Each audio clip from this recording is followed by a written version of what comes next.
The fourth key to building a kick-ass product is you have to make sure that whatever product you're building has at least met or exceeded the expectations, not only of your user base, but of the actual market itself.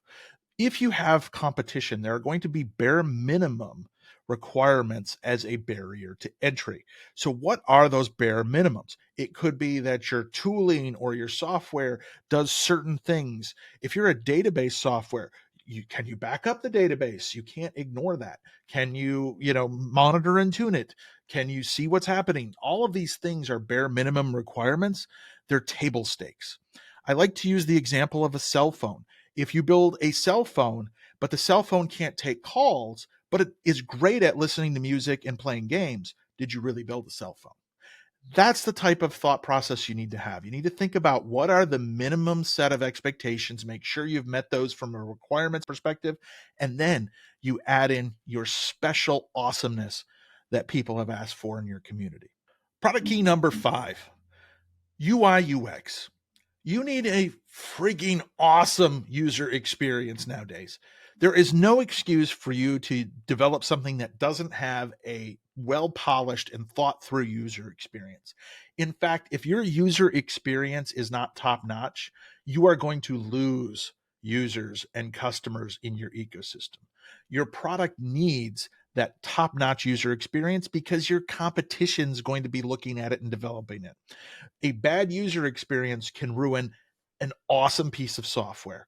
There are lots and lots of different technologies out there that have a wonderful technology base. They're awesome, but they have such a shitty user experience.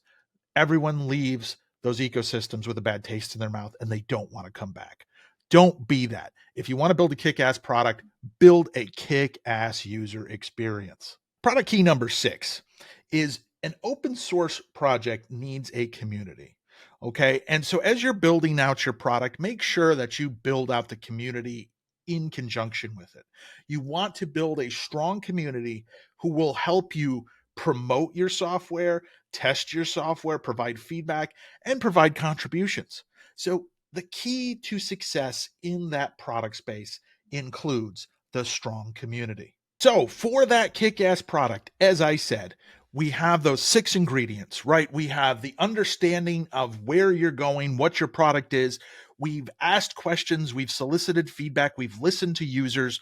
We've not only done that, but we've taken that and set a goal for ourselves in the project. We've set a vision. We've set something that we can all focus on, and we've been true to it.